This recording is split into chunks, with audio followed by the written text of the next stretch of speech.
Hello. We're back to reading some more Federalist papers today.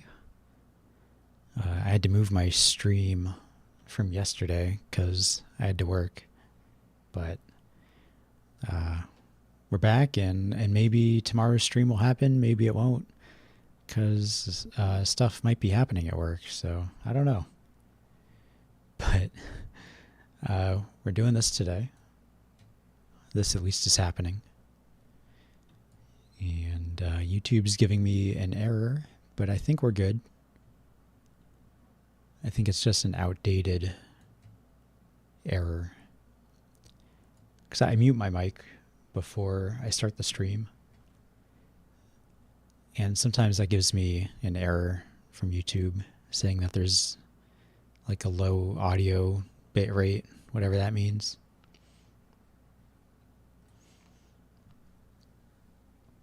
But today we're going to be reading articles 59 through 63. So we'll be finishing up the House of Representatives. We're really only talking about two subjects. The next three articles are concerning the power of Congress to regulate the... Whoops, what the fuck? Okay. To regulate the election of members. And then...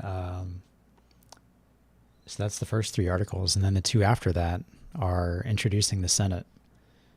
So that's really all we're doing today.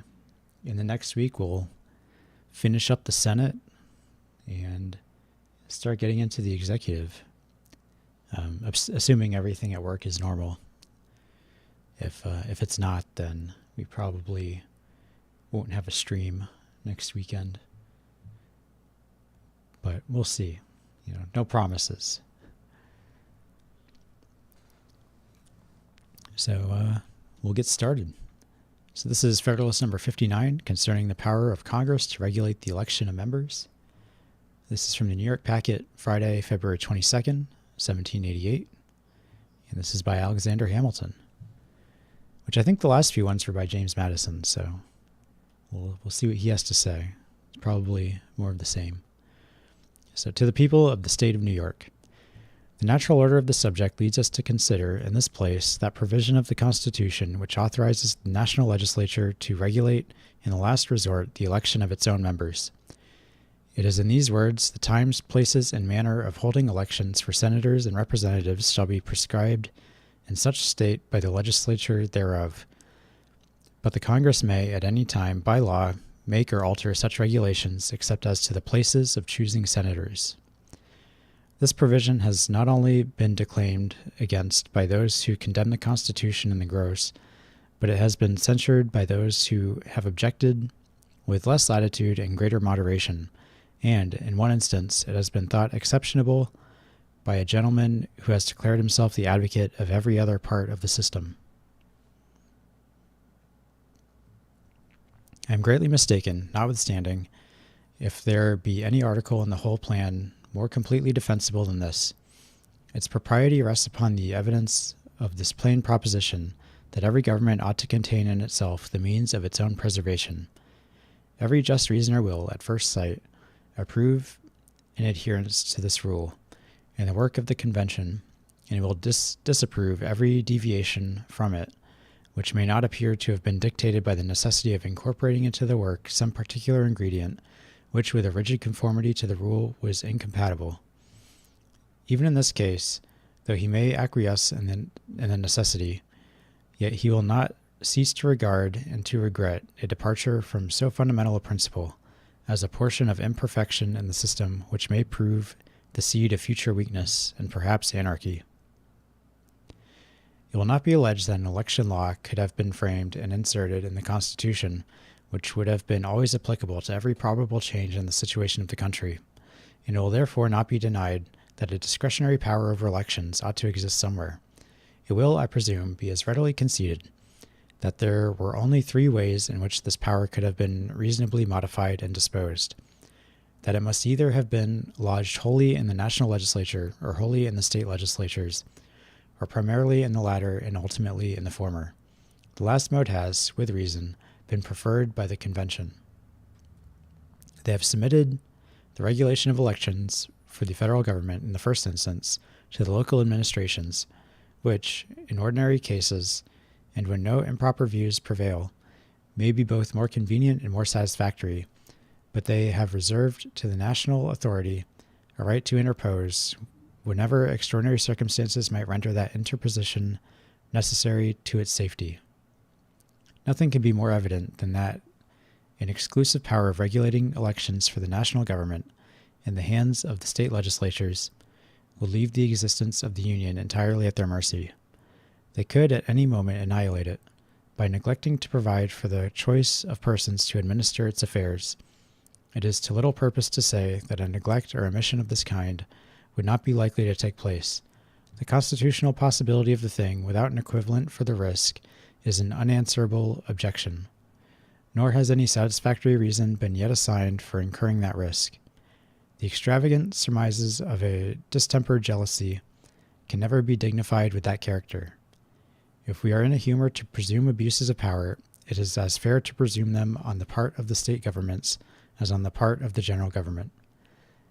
And as it is more consonant to the rules of a just theory to trust the Union with the care of its own existence than to transfer that care to any other hands, if abuses of power are to be hazarded on the one side or on the other, it is more rational to hazard them where the power would naturally be placed, and where it would unnaturally be placed. Suppose an article had been introduced into the Constitution, empowering the United States to regulate the elections for particular states. Would any man have hesitated to condemn it, both as an unwarrantable transposition of power and as a premeditated engine for the destruction of the state governments? The violation of principle in this case would have required no comment, and, to an unbiased observer, it will not be less apparent in the project of subjecting the existence of the national government in a similar respect to the pleasure of the state governments. An impartial view of the matter cannot fail to result in a conviction that each, as far as possible, ought to depend on itself for its own preservation. As an objection to this position, it may be remarked that the constitution of the National Senate would involve, in its full extent, the danger which it is suggested might flow from an exclusive power in the state legislatures to regulate the federal elections. It may be alleged that by declining the appointment of senators, they might at any time give a fatal blow to the Union, and from this it may be inferred that as its existence would thus be rendered dependent upon them in so essential a point, there can be no objection to entrusting them with it in the particular case under consideration. The interest of each state, it may be added, to maintain its representation in the national councils would be a complete security against an abuse of the trust. This argument, though specious, will not, upon examination, be found solid. It is certainly true that the state legislatures, by forbearing the appointment of senators, may destroy the national government, but it will not follow that, because they have a power to do this in one instance, they ought to have it in every other. There are cases in which the pernicious tendency of such a power may be far more decisive, without any motive equally cogent with that which must have regulated the conduct of the convention in respect to the formation of the Senate, to recommend their admission into the system. So far as that construction may expose the Union to the possibility of injury from the state legislatures, it is an evil, but it is an evil which could not have been avoided without excluding the states, in their political capacities, wholly from a place in the organization of the national government. If this had been done, it would doubtless have been interpreted into an entire dereliction of the federal principle, and would certainly have deprived the state governments of that absolute safeguard which they will enjoy under this provision. But however wise it may have been to have submitted in this instance to an inconvenience for the attainment of a necessary advantage or a greater good, no inference can be drawn from thence to favor an accumulation of the evil, where no necessity urges, nor any greater good invites. It may be easily discerned, also, that the national government would run a much greater risk from a power in the state legislatures over the elections of its House of Representatives than from their power of appointing the members of its Senate. The senators are to be chosen for the period of 6 years. There is to be a rotation by which the seats of a third part of them are to be vacated and replenished every 2 years, and no state is to be entitled to more than 2 senators. A quorum of the body is to consist of 16 members. The joint result of these circumstances would be that a temporary combination of a few states to intermit the appointment of senators could neither annul the existence nor impair the activity of the body, and it is not from a general and permanent combination of the states that we can have anything to fear. The first might proceed from sinister designs in the leading members of a few of the state legislatures. The last would suppose a fixed and rooted disaffection in the great body of the people, which will either never exist at all, or will, in all probability, proceed from an experience of the inaptitude of the general government to the advancement of their happiness, in which event no good citizen could desire its continuance.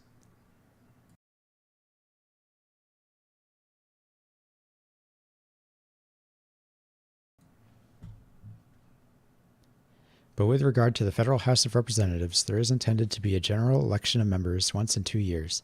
If the state legislatures were to be invested with an exclusive power of regulating these elections, every period of making them would be a delicate crisis in the national situation, which might issue in a dissolution of the Union, if the leaders of a few of the most important states should have entered into a previous conspiracy to prevent an election. I shall not deny that there is a degree of weight in the observation that the interests of each state to be represented in the federal councils will be a security against the abuse of power over its elections in the hands of the state legislatures.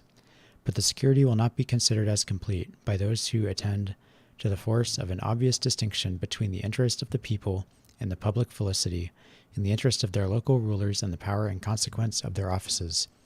The people of America may be warmly attached to the government of the Union at times when the particular rulers of particular states, stimulated by the natural rivalship of power and by the hopes of personal aggrandizement, and supported by a strong faction in each of those states, may be in a very opposite temper. This diversity of sentiment between a majority of the people and the individuals who have the greatest credit in their councils is exemplified in some of the states at the present moment, on the present question. The scheme of separate confederacies, which will always multiply the chances of ambition, will be a never-failing bait to all such influential characters in the state administrations as are capable of preferring their own emolument and advancement to the public weal. With so effectual a weapon in their hands as the exclusive power of regulating elections for the national government, a combination of a few such men in a few of the most considerable states, where the temptation will always be the strongest, might accomplish the destruction of the Union. By seizing the opportunity of some casual dissatisfaction among the people, in which perhaps they may themselves have excited, to discontinue the choice of members for the Federal House of Representatives, it ought never to be forgotten that a firm union of this country under an efficient government will probably be an increasing object of jealousy to more than one nation of Europe, and that enterprises to subvert it will sometimes originate in the intrigues of foreign powers, and will seldom fail to be patronized and abetted by some of them. Its preservation, therefore, ought in no case that can be avoided to be committed to the guardianship of any but those whose situation will uniformly beget an immediate interest in the faithful and vigilant performance of the trust. Publius. And this is the source for that quote at the beginning.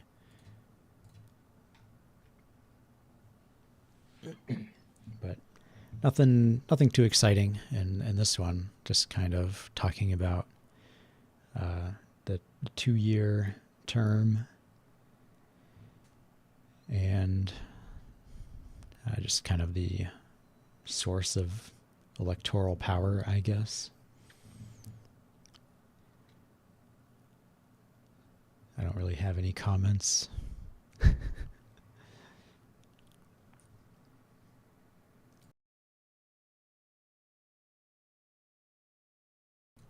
I have let a little bit of my cynicism towards democracy, I've let some of that out in the last couple Federalist paper readings. I'll try to rein it in, but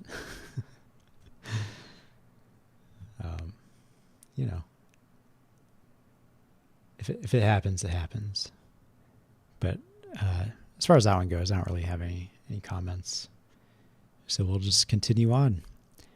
These House of Representatives ones I think are fairly short, and then the two Senate ones are going to be a little bit longer. So it might seem like we're going fast at the beginning, but it's going to slow down. So this is number 60, the same subject continued, concerning the power of Congress to regulate the election of members, from the Independent Journal, Saturday, February 23rd, 1788, by Alexander Hamilton. To the people of the state of New York, we have seen that an uncontrollable power over the elections to the federal government could not, without hazard, be committed to the state legislatures. Let us now see what would be the danger on the other side, that is, from confiding the ultimate right of regulating its own elections to the Union itself. It is not pretended that this right would ever be used for the exclusion of any state from its share in the representation. The interest of all would, in this respect at least, be the security of all, but it is alleged that it might be employed in such a manner as to promote the election of some favorite class of men in exclusion of others, by confining the places of election to particular districts and rendering it impracticable to the citizens at large to partake in the choice. Of all chimerical suppositions, this seems to be the most chimerical. On the one hand, no rational calculation of probabilities would lead us to imagine that the disposition which a conduct so violent and extraordinary would imply could ever find its way into the national councils, and on the other, it may be concluded with certainty that if so improper a spirit should ever gain admittance into them, it would display itself in a form altogether different and far more decisive. The improbability of the attempt may be satisfactorily inferred from this single reflection, that it can never be made without causing an immediate revolt of the great body of the people, headed and directed by the state governments. It is not difficult to conceive that this characteristic right of freedom may, in certain turbulent and factious seasons, be violated in respect to a particular class of citizens by a victorious and overbearing majority, but that so fundamental a privilege in a country so situated and enlightened should be invaded to the prejudice of the great mass of the people by the deliberate policy of the government without occasioning a popular revolution is altogether inconceivable and incredible. In addition to this general reflection, there are considerations of more precise nature which forbid all apprehension on the subject. The dissimilarity in the ingredients which will compose the national government, and still more in the manner in which they will be brought into action in its various branches, must form a powerful obstacle to a concert of views in any partial scheme of elections. There is sufficient diversity in this state of property, in the genius, manners, and habits of the people of the different parts of the Union, to occasion a material diversity of disposition in their representatives towards the different ranks and conditions in society. And though an intimate intercourse under the same government will promote a gradual assimilation in some of these respects, yet there are causes as well physical as moral, which may, in the greater or less degree, permanently nourish different propensities and inclinations in this respect. But the circumstance which will be likely to have the greatest influence in the matter will be dissimilar modes of constituting the several component parts of the government. The House of Representatives being to be elected immediately by the people, the Senate by the state legislatures, the President by electors chosen for that purpose by the people, therefore would be little probability of a common interest to cement these different branches and a predilection for any particular class of electors. As to the Senate, it is impossible that any regulation of time and manner, which is all that is proposed to be submitted to the national government in respect to that body, can affect the spirit which will direct the choice of its members. The collective sense of the state legislatures can never be influenced by extraneous circumstances of that sort. A consideration which alone ought to satisfy us that the discrimination apprehended would never be attempted. For what inducement could the Senate have to incur in a preference in which itself would not be included? Or to what purpose would it be established in reference to one branch of the legislature, if it cannot be extended to the other? The composition of the one would in this case counteract that of the other, and we can never suppose that it would embrace the appointments to the Senate, unless we can at the same time suppose the voluntary cooperation of the state legislatures. If we make the latter supposition, It then becomes immaterial where the power in question is placed, whether in their hands or in those of the Union. But what is to be the object of this capricious partiality in the national councils? Is it to be exercised in a discrimination between the different departments of industry, or between the different kinds of property, or between the different degrees of property? Will it lean in favor of the landed interest, or the moneyed interest, or the mercantile interest, or the manufacturing interest? Or, to speak in the fashionable language of the adversaries of the Constitution, will it court the elevation of, quote, the wealthy and the well-born, unquote, to the exclusion and debasement of all the rest of the society? If this partiality is to be exerted in favor of those who are concerned in any particular description of industry or property, I presume it will readily be admitted that the competition for it will lie between landed men and merchants, and I scruple not to affirm that it is infinitely less likely that either of them should gain an ascendant in the national councils than that the one or the other of them should predominate in all the local councils. The inference will be that a conduct tending to give an undue preference to either is much less to be dreaded from the former than from the latter. Oh, what the fuck? I don't care about you, Java. Go away. All right, I'll just read that sentence again, even though I think I finished it.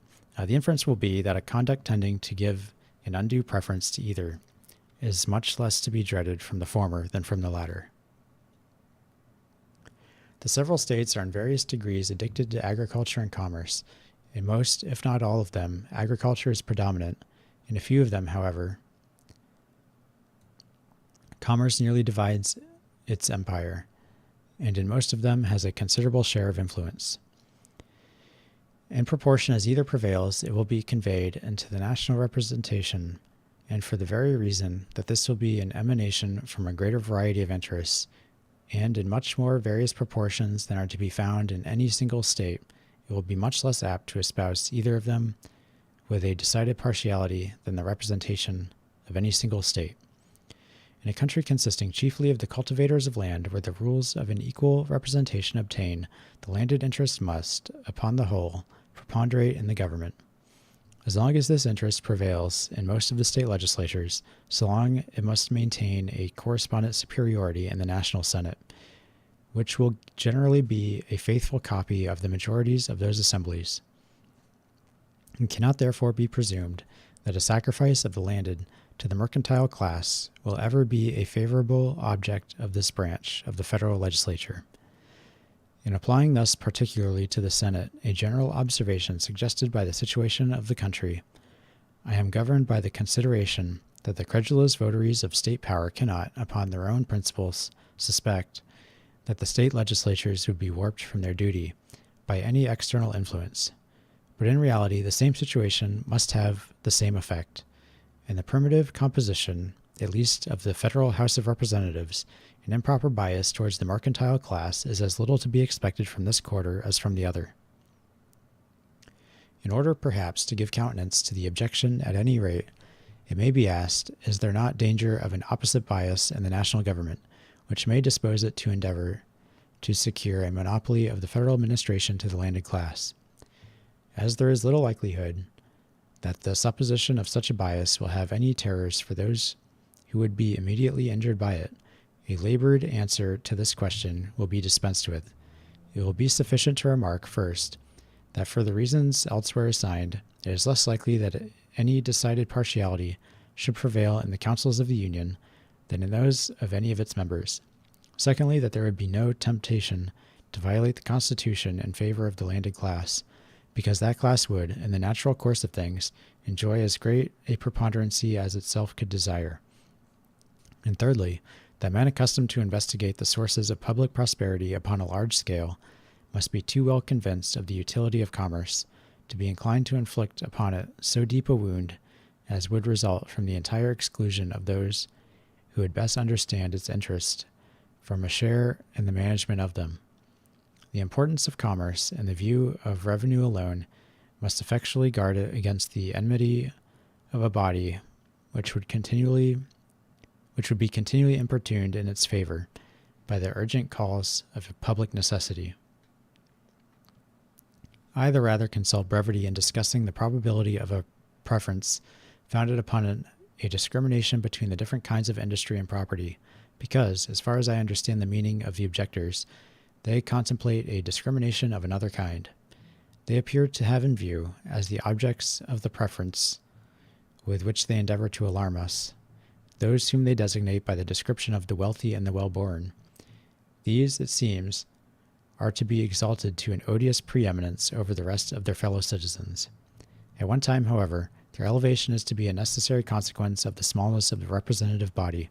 At another time, it is to be effected by depriving the people at large of the opportunity of exercising their right of suffrage and the choice of that body. But upon what principle is the discrimination of the places of election to be made in order to answer the purpose of the mediated preference? Are, quote, the wealthy and the well-born, unquote, as they are called, confined to particular spots in the several states? Have they, by some miraculous instinct or foresight, set apart in each of them a common place of residence? Are they only to be met with in the towns or cities? Or are they, on the contrary, scattered over the face of the country as avarice or chance may have happened to cast their own lot, or that of their predecessors? If the latter is the case, as every intelligent man knows it to be, it is not evident that the policy of confining the places of election to particular districts would be as subversive of its own aim as it would be exceptionable on every other account. The truth is that there is no method of securing to the rich the preference apprehended, but by prescribing qualifications of property either for those who may elect or be elected. But this forms no part of the power to be conferred upon the national government. Its authority would be expressly restricted to the regulation of the times, the places, the manner of elections. The qualifications of the persons who may choose or be chosen, as has been remarked upon other occasions, are defined and fixed in the Constitution, and are unalterable by the legislature.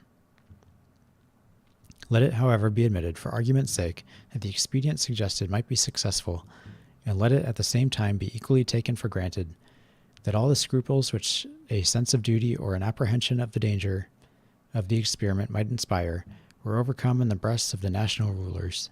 Still, I imagine it will hardly be pretended that they could ever hope to carry such an enterprise into execution without the aid of a military force sufficient to subdue the resistance of the great body of the people. The improbability of the existence of a force equal to that object has been discussed and demonstrated in different parts of these papers, but that the futility of the objection under consideration may appear in the strongest light, it shall be conceded for a moment that such a force might exist, and the national government shall be supposed to be in the actual possession of it. What will be the conclusion? With a disposition to invade the essential rights of the community, and with the means of gratifying that disposition, is it presumable that the persons who are actuated by it would amuse themselves in the ridiculous task of fabricating election laws for securing a preference to a favorite class of men? Would they not be likely to confer a conduct better adapted to their own immediate aggrandizement? Would they not rather boldly resolve to perpetuate themselves in office by one decisive act of usurpation than to trust to precarious expedients which, in spite of all the precautions that might accompany them, might terminate in the dismission, disgrace, and ruin of their authors? Would they not fear that citizens, not less tenacious than conscious of their rights, would flock from the remote extremes of their respective states to the places of election to overthrow their tyrants, and to substitute men who would be disposed to avenge the violated majesty of the people? Publius.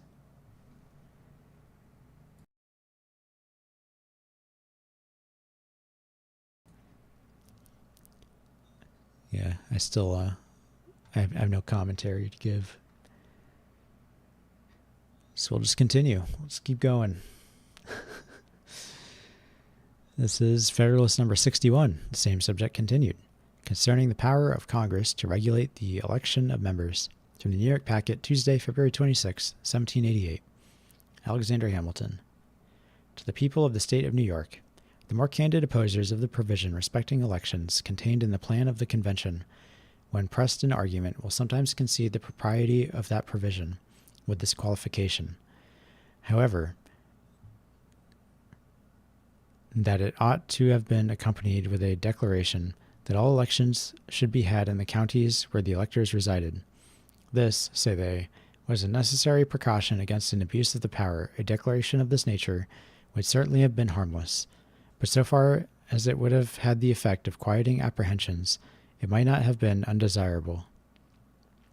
But it would in fact have afforded little or no additional security against the danger apprehended, and the want of it will never be considered by an impartial and judicious examiner as a serious, still less as an insuperable objection to the plan.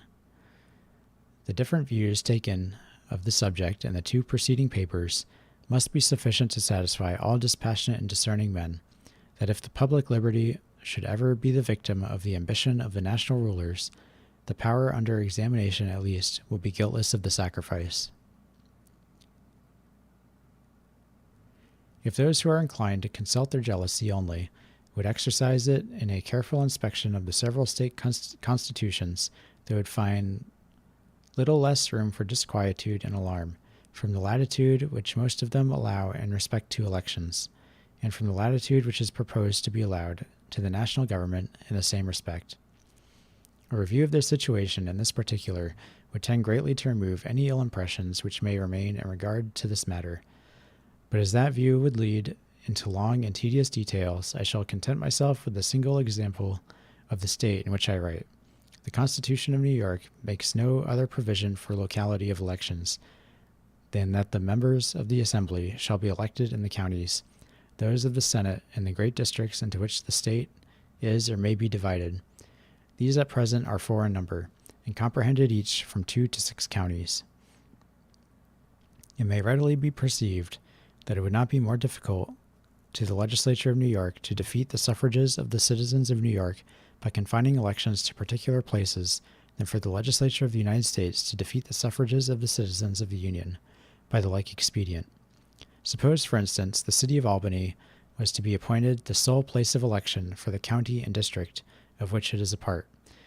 Would not the inhabitants of that city speedily become the only electors of the members both of the Senate and Assembly for that county and district?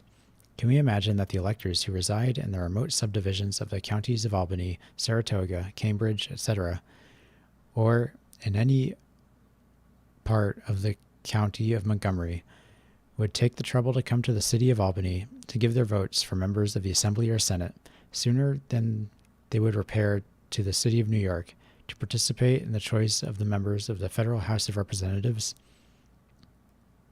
The alarming indifference discoverable in the exercise of so invaluable a privilege under existing laws, which afford every facility to it, furnishes a ready answer to this question. And, abstracted from any experience on the subject, we can be at no loss to determine that when the place of election is at an inconvenient distance from the elector, the effect upon his conduct will be the same, whether that distance be 20 miles or 20,000 miles. Hence it must appear that objections to the particular modification of the federal power of regulating elections will, in substance, apply with equal force to the modification of the like power in the Constitution of this state, and for this reason it will be impossible to acquit the one and to condemn the other. A similar comparison would lead to the same conclusion in respect to the constitutions of most of the other states.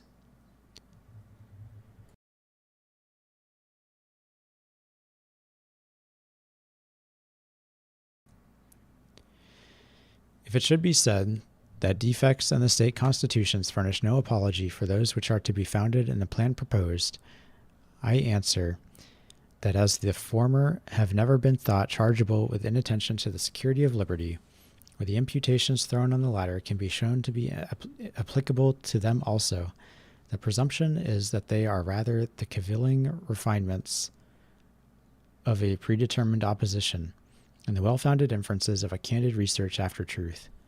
To those who are disposed to consider as innocent omissions in the state constitutions what they regard as unpardonable blemishes in the plan of the convention, nothing can be said, or at most they can only be asked to assign some substantial reason why the representatives of the people in a single state should be more impregnable to the lust of power or other sinister motives than the representatives of the people of the United States.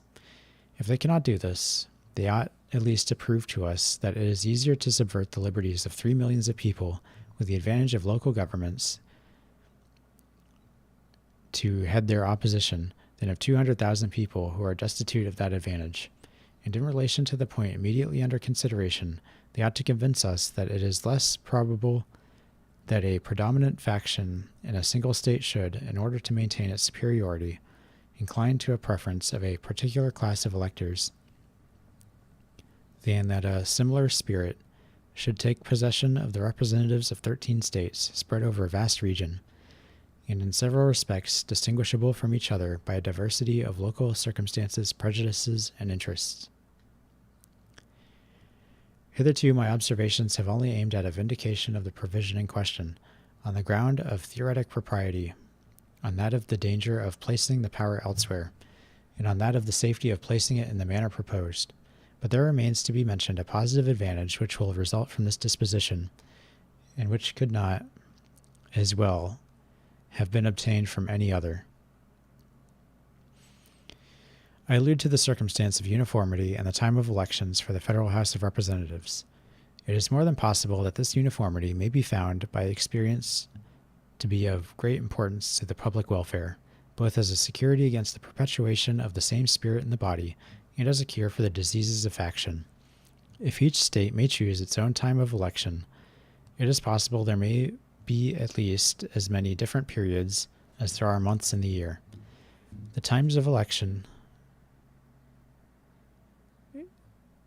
Is this still going? It looks like we're still on.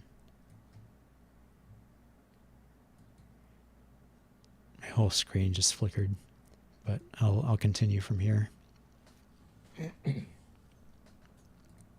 The times of election in the several states, as they are now established for local purposes, vary between extremes as wide as March and November. The consequence of this diversity would be that there could never happen a total dissolution or renovation of the body at one time. If an improper spirit of any kind should happen to prevail in it, that spirit would be apt to infuse itself into the new members, as they come forward in succession. The mass would be likely to remain nearly the same, assimilating constantly to itself its gradual accretions. There is a contagion in example which few men have sufficient force of mind to resist.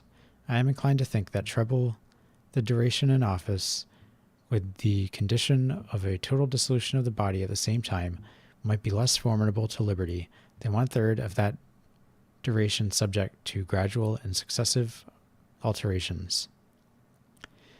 Uniformity in the time of elections seems not less requisite for executing the idea of a regular rotation in the Senate, and for conveniently assembling the legislature at a stated period in each year.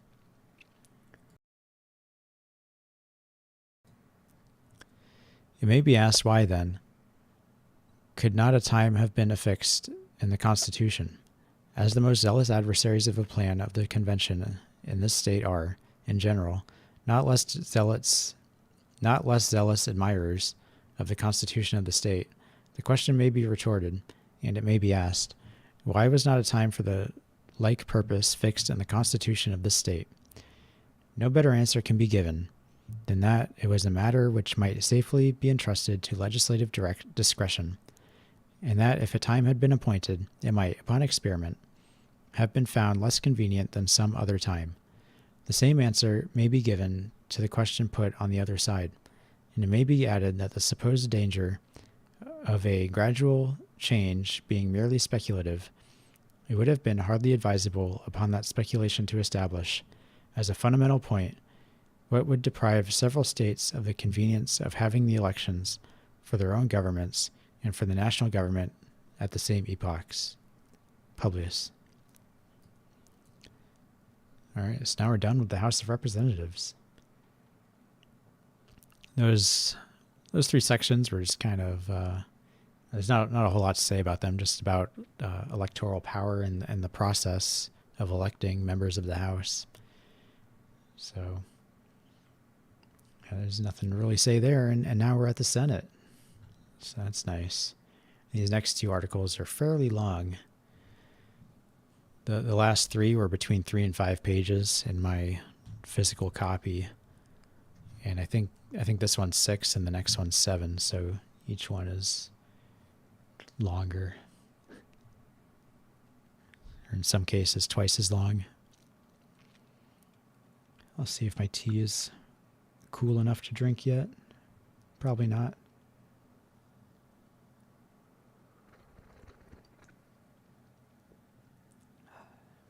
Nope.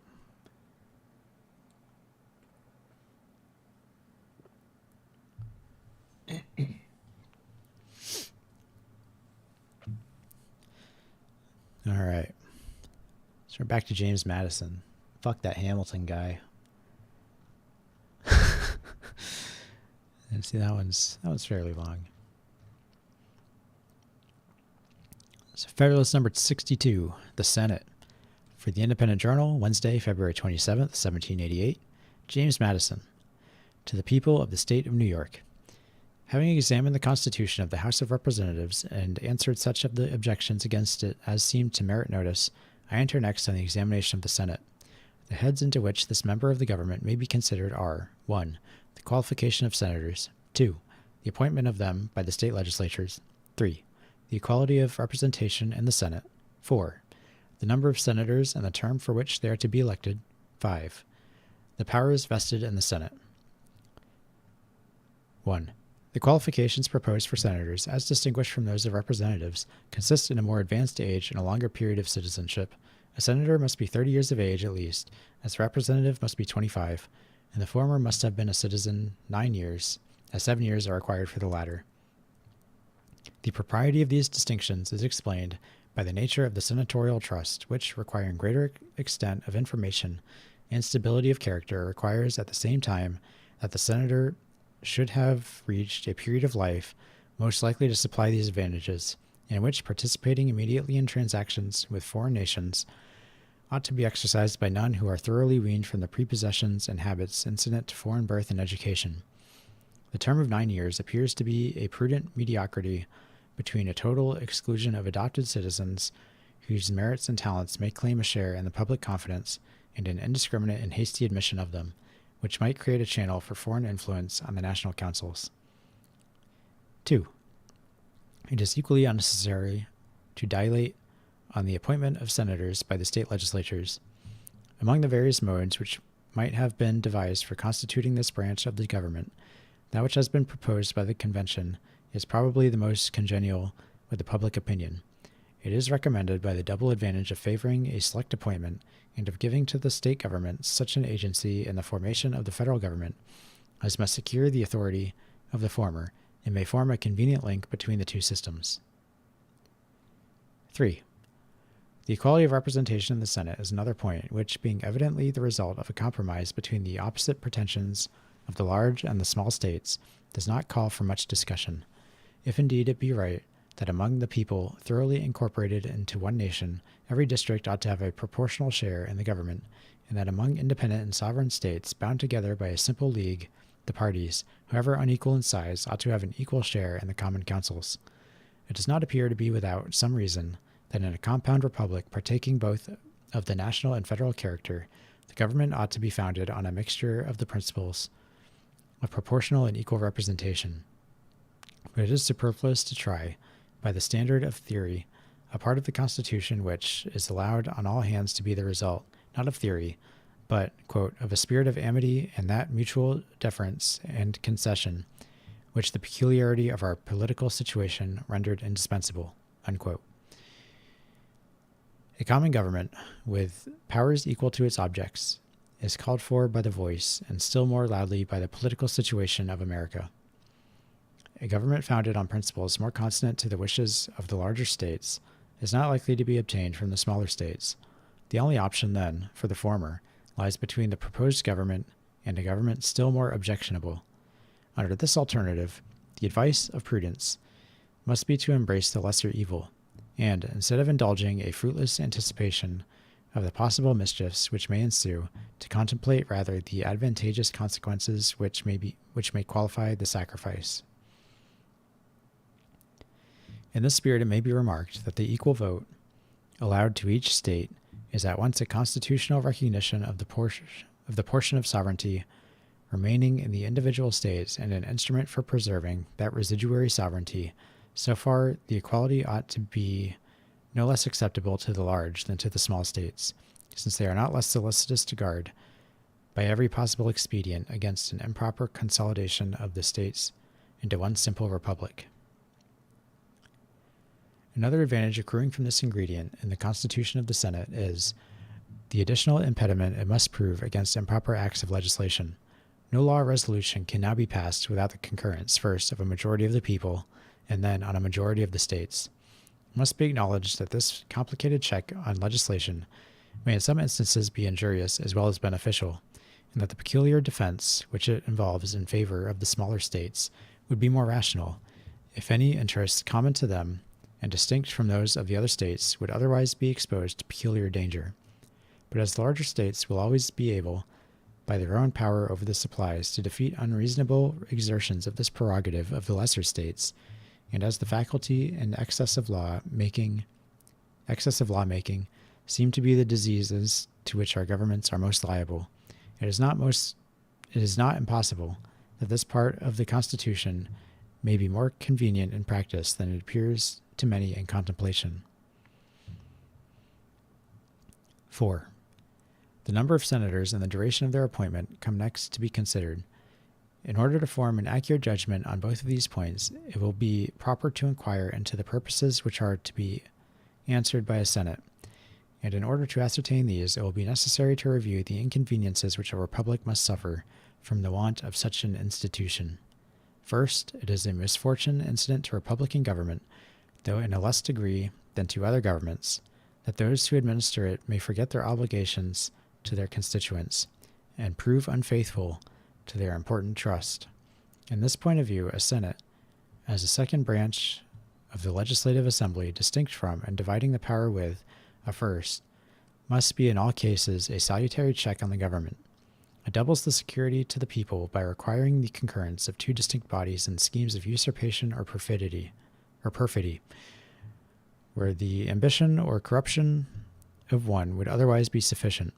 This is a precaution founded on such clear principles and now so well understood in the United States that it would be more than superfluous to enlarge on it.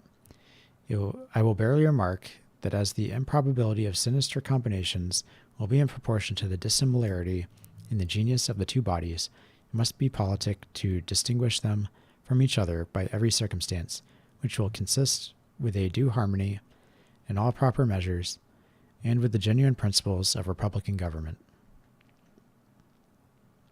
Second, the necessity of a Senate is not less indicated by the propensity of all single and numerous assemblies to yield to the impulse of sudden and violent passions, and to be seduced by factious leaders into intemperate and pernicious resolutions. Examples on this subject might be cited without number, and from proceedings within the United States as well as from the history of other nations. But a position that will not be contradicted need not be proved. All that need be remarked is that a body which is to correct this infirmity ought itself to be free from it, and consequently ought to be less numerous. It ought, moreover, to possess great firmness, and consequently ought to hold its authority by a tenure of considerable duration.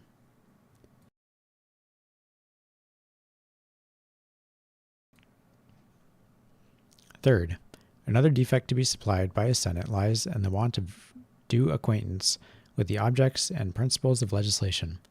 It is not possible that an assembly of men, called for the most part from pursuits of a private nature, continued in appointment for a short time, and led by no permanent motive to devote the intervals of public occupation to a study of the laws, the affairs, and the comprehensive interests of their country, should, if left wholly to themselves, escape a variety of important errors in the exercise of their legislative trust.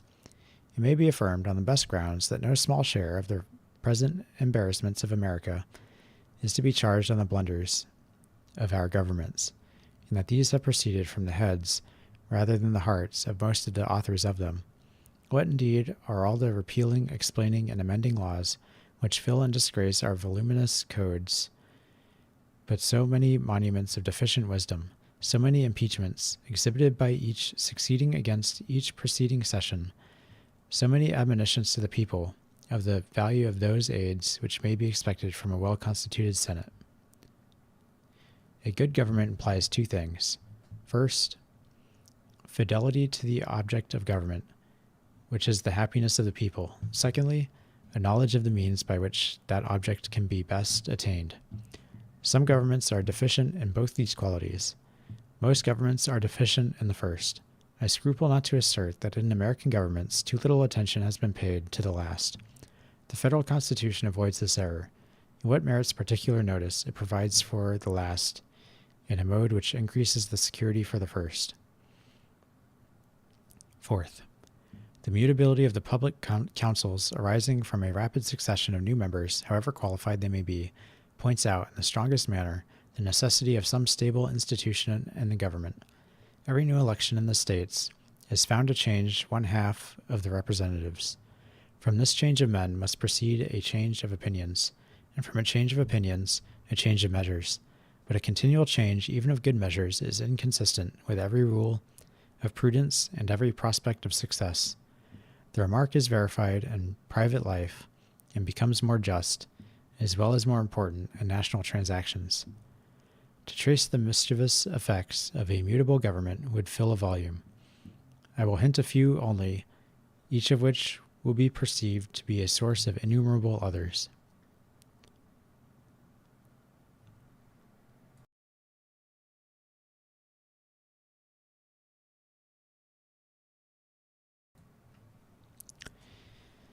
In the first place, it forfeits the respect and confidence of other nations and all the advantages connected with national character. An individual who is observed to be inconstant to his plans, or perhaps to carry on his affairs without any plan at all, is marked at once by all prudent people as a speedy victim to his own unsteadiness and folly. His more friendly neighbors may pity him, but all will decline to connect their fortunes with his, and not a few will seize the opportunity of making their fortunes out of his. One nation is to another what one individual is to another, with this melancholy distinction perhaps that the former, with fewer of the benevolent motions than the latter, are under fewer restraints also from taking undue advantage from the indiscretions of each other. Every nation, consequently, whose affairs betray a want of wisdom and stability, may calculate on every loss which can be sustained from the more systematic policy of their wiser neighbors. But the best instruction on this subject is unhappily conveyed to America by the example of her own situation. She finds that she is held in no respect by her friends, and that she is the derision of her enemies, and that she is a prey to every nation which has an interest in speculating on her fluctuating counsels and embarrassed affairs. The internal effects of a mutable policy are still more calamitous. It poisons the blessing of liberty itself. It will be of little avail to the people that the laws are made by men of their own choice. If the laws be so voluminous that they cannot be read, or so incoherent that they cannot be understood, if they be repealed or revised before they are promulgated, or undergo such incessant changes that no man who knows what the law is today can guess what it will be tomorrow, laws defined to be a rule of action, but how can that be a rule which is little known and less fixed?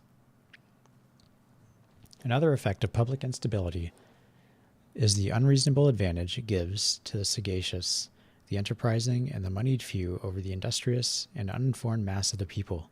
Every new regulation concerning commerce or revenue, or in any way affecting the value of the different species of property, presents a new harvest to those who watch the change and can trace its consequences.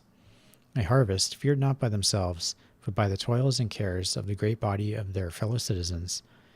This is a state of things in which it may be said with some truth that laws are made for the few, not for the many. In another point of view, great injury results from an unstable government.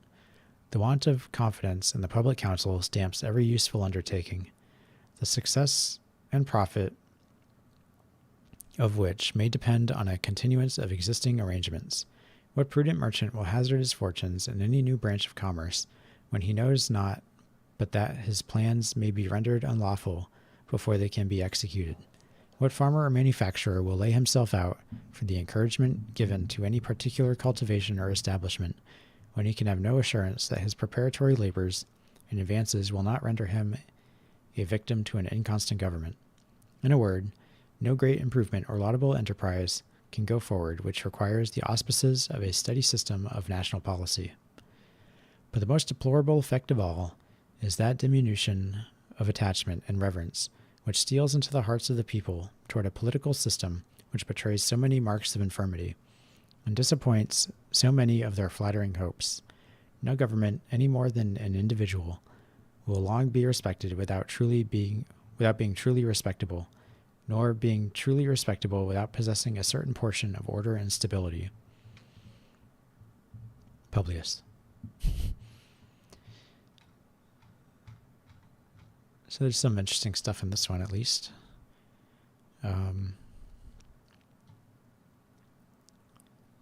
So here he kind of talks about how it balances out the House of Representatives. The House of Representatives, each state gets representatives based on population, so the larger states naturally have more of a say in the House. But the Senate kind of balances that out, where each state gets two senators. And our bills must pass both the House and the Senate. So that's kind of how they balance that out. I think that's very smart, I guess. Very, very intelligent way to balance those two things out. As for qualifications, like I said with the House, I think they should be older. So really, I think the House should be 30, and the Senate should probably be like 35 or something. Especially nowadays, where they're all fucking lawyers. These guys spend like 10 years in school, then they get out of school, and then they're like, oh, I'm in the cool kids club, so I'll just be a senator or whatever. I don't think most of these people ever have real jobs.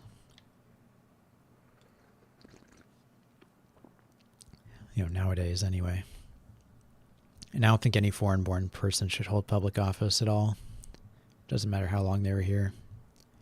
But apparently the founders disagree. And I will say, I find Madison's writing style a lot easier to read out loud. I felt like I read that a lot more smoothly than any of the Hamilton articles, even though they were only like 3 pages.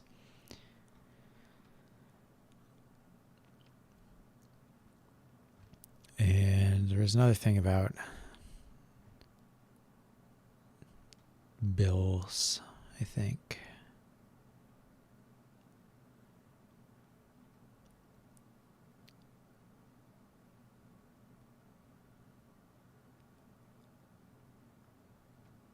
Where was it?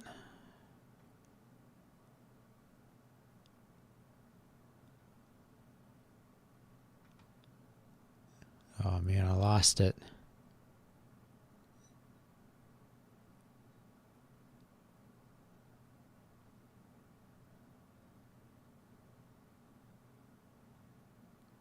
How'd I lose this? I was going to talk about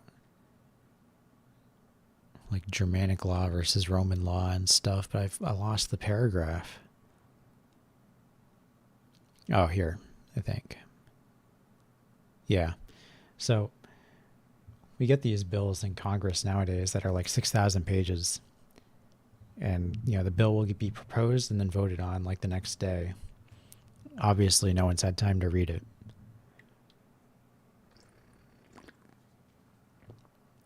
So nobody really knows what the law is. There's just a bunch of bullshit that comes out of these. And, if you read a lot of early 20th century political literature, you'll see this argument about Roman law versus Germanic law, where Roman law is more about like setting precedent and having, things like is described here. Whereas Germanic law is more looking for something kind of intuitive where, you can think as a moral citizen, is what I'm doing right or wrong? And that will most likely be in line with the law. It just aims for kind of a more timeless interpretation of the law. And I mean, you can argue about how to bring that about or whatever. I don't really care. But I do think it's kind of ridiculous nowadays how we have these, omnibus bills. And I mean, you could think you're following the law and then end up in jail. Because, the bill, between the sections on foreign aid to Sudan and foreign aid to Israel, they changed the tax code. Just stuff like that. It's ridiculous. And clearly goes against what they're talking about here, but that's how things ended up. And number 63, I think this is the longest one, and it's also the last one. Man, look at all that. Okay. Drink some more tea. Prepare myself.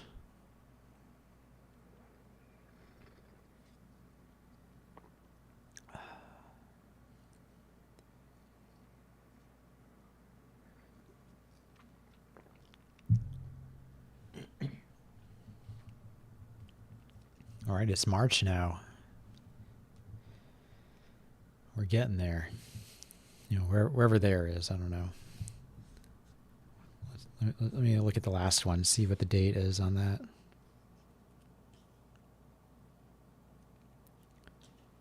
Concluding remarks. Oh, there's no date. Oh, my physical copy doesn't have any dates on it. All right, well, it'll be a surprise.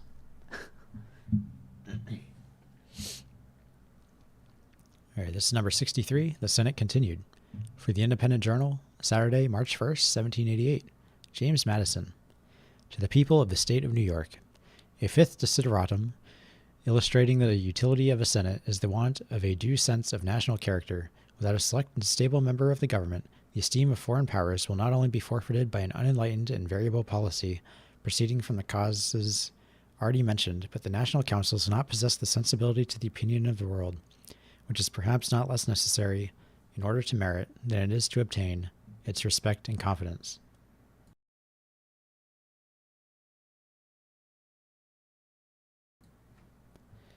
An attention to the judgment of other nations is important to every government for two reasons. The one is that, independently of the merits of any particular plan or measure, it is desirable on various accounts that it should appear to other nations as the offspring of a wise and honorable policy. The second is that in doubtful cases, particularly where the national councils may be warped by some strong passion or momentary interest, the presumed or known opinion of the impartial world may be the best guide that can be followed. What has not America lost by her want of character with foreign nations, and how many errors and follies would she not have avoided if the justice and propriety of her measures had, in every instance, been previously tried by the light in which they would probably appear to the unbiased part of mankind?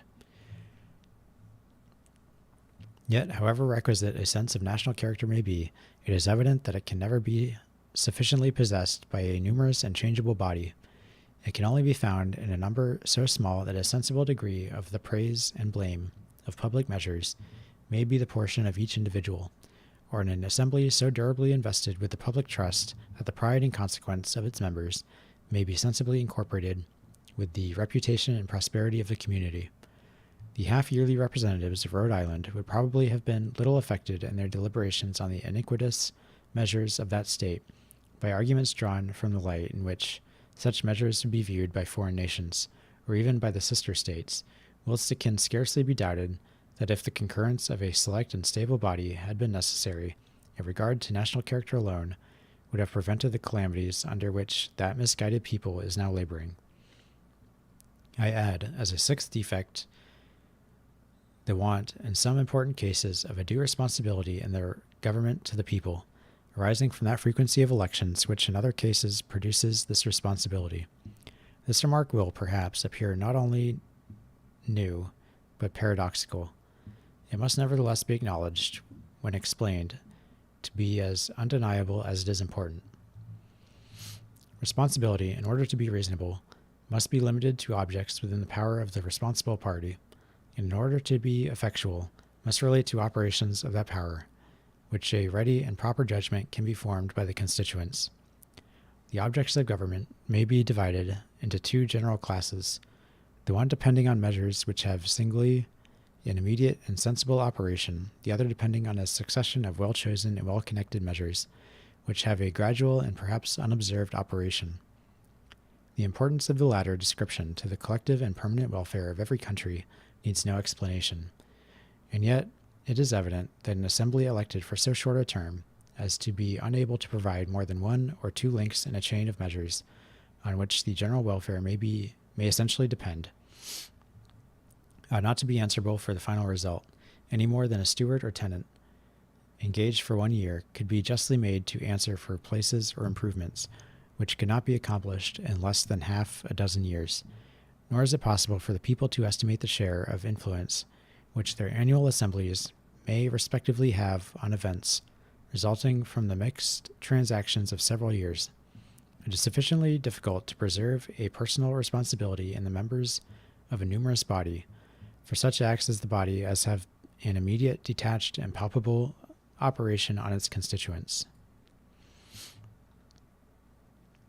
The proper remedy for this defect must be an additional body in the legislative department, which, having sufficient permanency to provide for such objects as require a continued attention, a train of measures may be justly and effectually answerable for the attainment of those objects.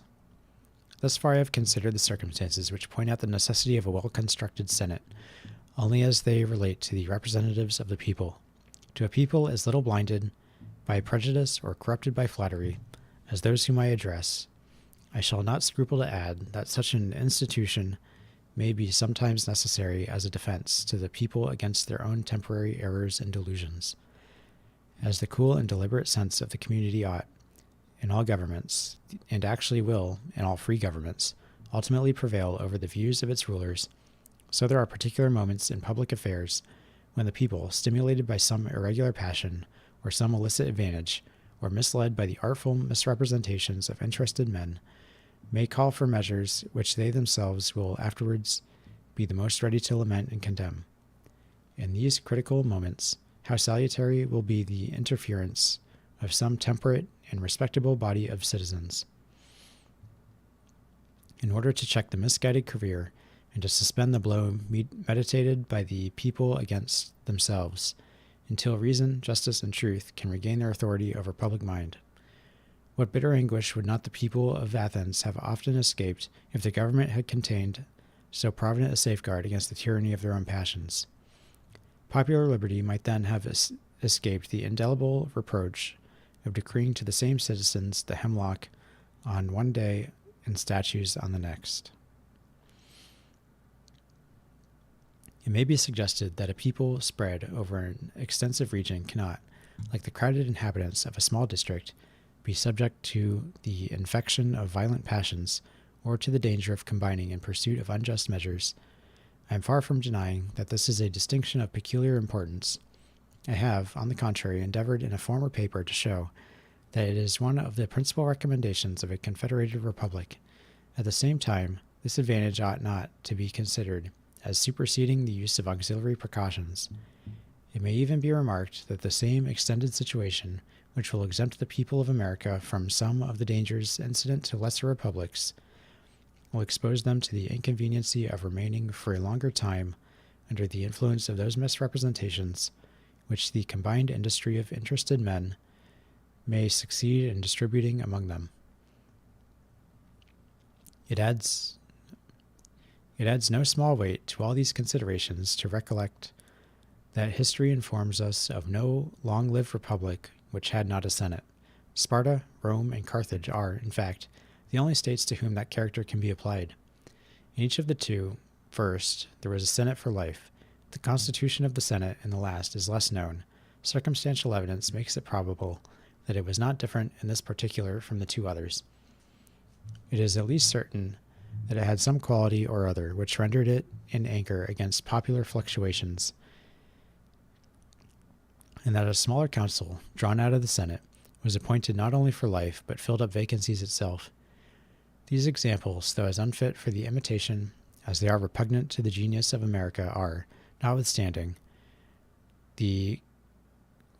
when compared with the fugitive and turbulent existence of other ancient republics, very instructive proofs of the necessity of some institution that will blend stability with liberty. I am not unaware of the circumstances which distinguish the American from other popular governments. as well ancient as modern, and which render extreme circumspection necessary in reasoning from the one case to the other. But after allowing due weight to this consideration, it may still be maintained that there are many points of similitude which render these examples not unworthy of our attention. Many of the defects, as we have seen, which can only be supplied by a senatorial institution, are common to a numerous assembly frequently elected by the people, and to the people themselves. There are others peculiar to the former, which require the control of such an institution.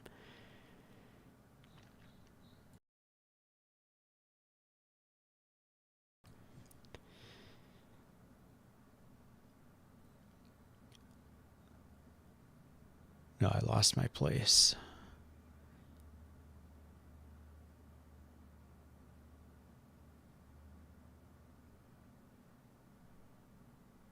No, here. The people can never willfully betray their own interests, but they may possibly be betrayed by the representatives of the people, and the danger will be evidently greater where the whole legislative trust is lodged in the hands of one body of men than where the concurrence of separate and dissimilar bodies is required in every public act. The difference most relied on between the American and other republics consists in the principle of representation, which is the pivot on which the former move, and which is supposed to have been unknown to the latter, or at least to the ancient part of them. The use of which has been made of this difference, and reasonings contained in former papers, will have shown that I am disposed neither to deny its existence nor to undervalue its importance. I feel the less restraint, therefore, in observing that the position concerning the ignorance of the ancient governments on the subject of representation is by no means precisely true in the latitude commonly given to it. Without entering into a disquisition, which here would be misplaced, I will refer to a few known facts in support of what I advance. In the most pure democracies of Greece, many of the executive functions were performed not by the people themselves, but by officers elected by the people, representing the people in their executive capacity. Prior to the reform of Solon, Athens was governed by 9 archons, annually elected by the people at large. The degree of power delegated to them seems to be left in great obscurity. Subsequent to that period, we find an assembly, first of 4 and afterwards of 600 members, annually elected by the people and partially representing them in their legislative capacity, since they were not only associated with the people in the function of making laws, but had the exclusive right of originating legislative propositions to the people. The Senate of Carthage also, whatever might be its power, or the duration of its appointment, appears to have been elective by the suffrages of the people. Similar instances might be traced in most, if not all, the popular governments of antiquity. Lastly, in Sparta, we meet with the Ephori, and in Rome with the tribunes, 2 bodies, small indeed in numbers, but annually elected by the whole body of the people, and considered as the representatives of the people, almost in their plenipotentiary capacity. The Cosmi of Crete were also annually elected by the people, and have been considered by some authors as an institution analogous to those of Sparta and Rome, with this difference only, that in the election of that representative body, the right of suffrage was communicated to a part only of the people.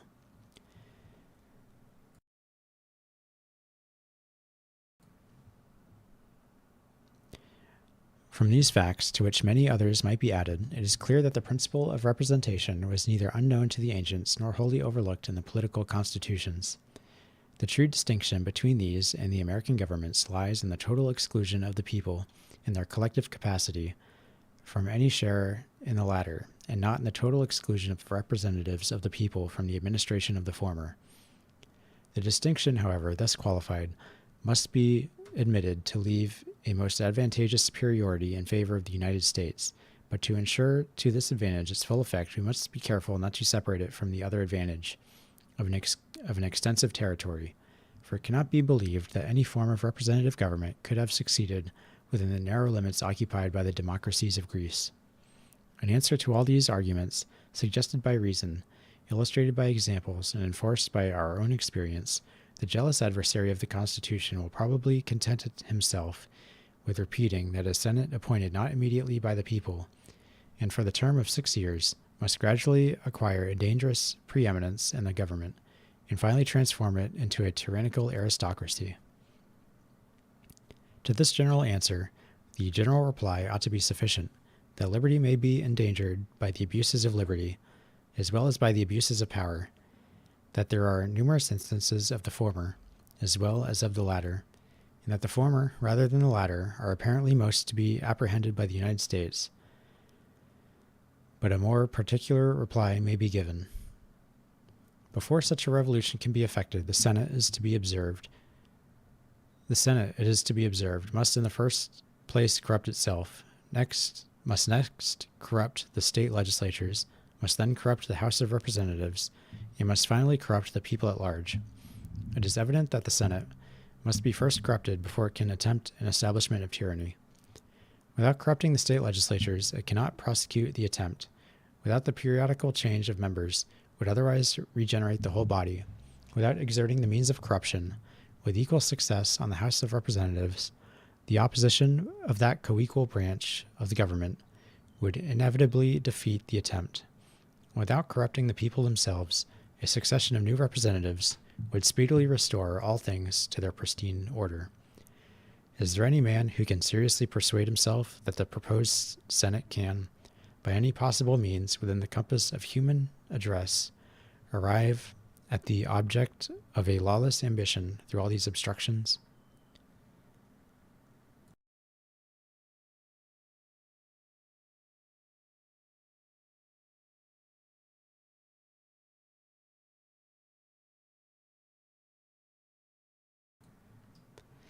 If reason condemns this suspicion, the same sentence is pronounced by experience.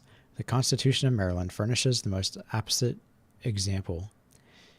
The Senate of that state is elected, as the federal Senate will be, indirectly by the people, and for a term less than 1 year only than the federal Senate. It is distinguished also by the remarkable prerogative of filling up its own vacancies within the term of its appointment, and, at the same time, is not under the control of any such rotation as is provided for the federal Senate. There are some other lesser distinctions which would expose the former to colorable objections, and do not lie against the latter. If the federal Senate therefore really contained the danger which has been so loudly proclaimed, some symptoms at least of a like danger ought by this time to have been betrayed by the Senate of Maryland, but no such symptoms have appeared. On the contrary, the jealousies at first entertained by men of the same description with those who viewed with terror the correspondent part of the federal Constitution have been gradually extinguished by the progress of the experiment, and the Maryland Constitution is daily deriving from the salutary operation of this part of it a reputation in which it will probably not be rivaled by that of any state in the Union. But if anything could silence the jealousies on this subject, it ought to be the British example. The Senate there, instead of being elected for a term of 6 years, and of being unconfined to particular families or fortunes, is an hereditary assembly of opulent nobles. The House of Representatives, instead of being elected for 2 years, and by the whole body of the people, is elected for 7 years, and, in very great proportion, by a very small proportion of the people. Here, unquestionably, ought to be seen in full display the aristocratic usurpations and tyranny which are at some future period to be exemplified in the United States. Unfortunately, however, for the anti-federal argument, the British history informs us that this hereditary assembly has not been able to defend itself against the continual encroachments of the House of Representatives, and that it no sooner lost the support of the monarch than it was actually crushed by the weight of the popular branch.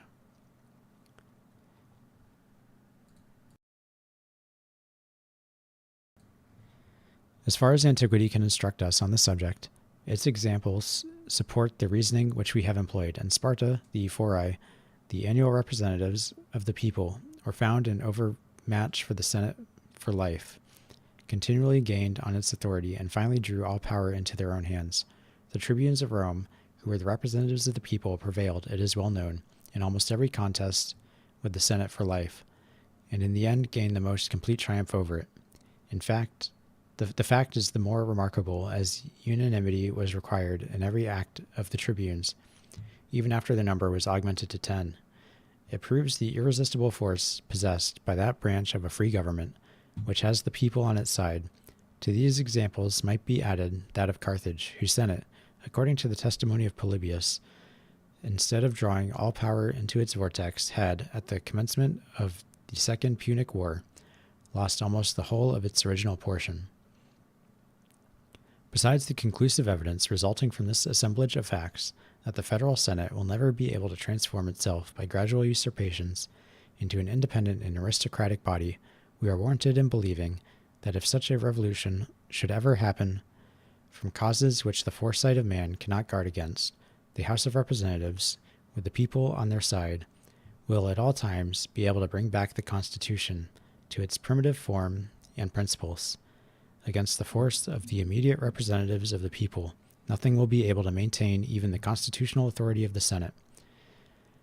But such a display of enlightened policy and attachment to the public good as will divide with that branch of the legislature the affections and support of the entire body of the people themselves. Publius.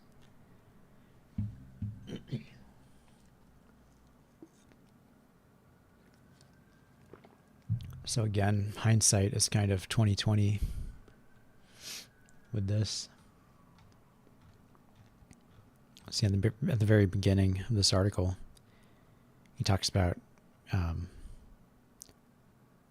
having a sense of national character, which we don't really have anymore in the United States. We don't really have a national identity, and if you suggest having a national identity, you're kind of seen as a bad person or a racist or whatever. So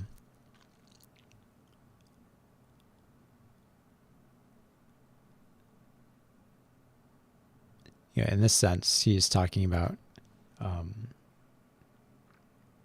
kind of taking foreign nations into consideration and using their experiences to augment your own. But the idea of a national character is still important, at least in my opinion.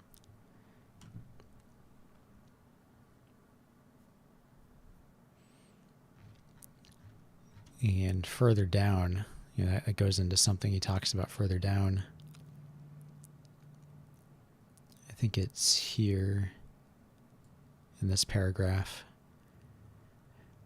where he talks about how, if things change, it has to start at the Senate and move its way down and then eventually corrupt the entire body of the people. And he thinks that's unlikely, improbable. But we have the Immigration Act, the infamous Hart-Celler Act, and it's made its way down because we've lost our national character by corrupting the very people themselves, by flooding the electorate, the voter base, with foreign interests. So that ended up not really working out. But that's it for today. We introduced the Senate. Next time we'll talk about the powers of the Senate, which is the next article or two. And then talking about some more of the Senate. And I think we'll get to the executive. Yeah. So next time we'll get to the executive. That'll be exciting.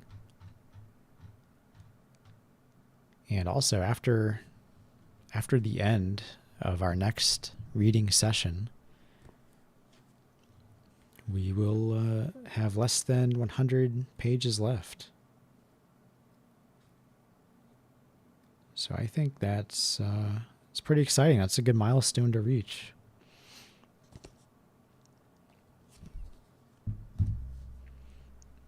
This is a rare John Jay article. I don't think we've seen one of those for a while. I think it was just like the first couple and then just Hamilton and Madison. So we'll see that next time. But let's see, tomorrow, assuming I'm not getting called into work, which is about a 50-50 chance, I think. I haven't heard anything yet, but they'll probably call me tomorrow afternoon and be like, hey, can you come in for the night shift tonight? So that's what I'm expecting.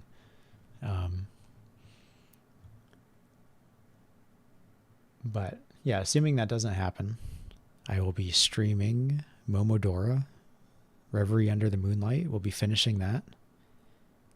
And then just continuing with more Federalist papers and more Momodora in the next weekend. And maybe I'll start something else. I kind of want to start something, but it really just depends on my work schedule. I would like to finish Devil May Cry. So I still have Devil May Cry 4 and 5 to play. I streamed 1 through 3 last year. And it's about time. It's about time to get back in the saddle.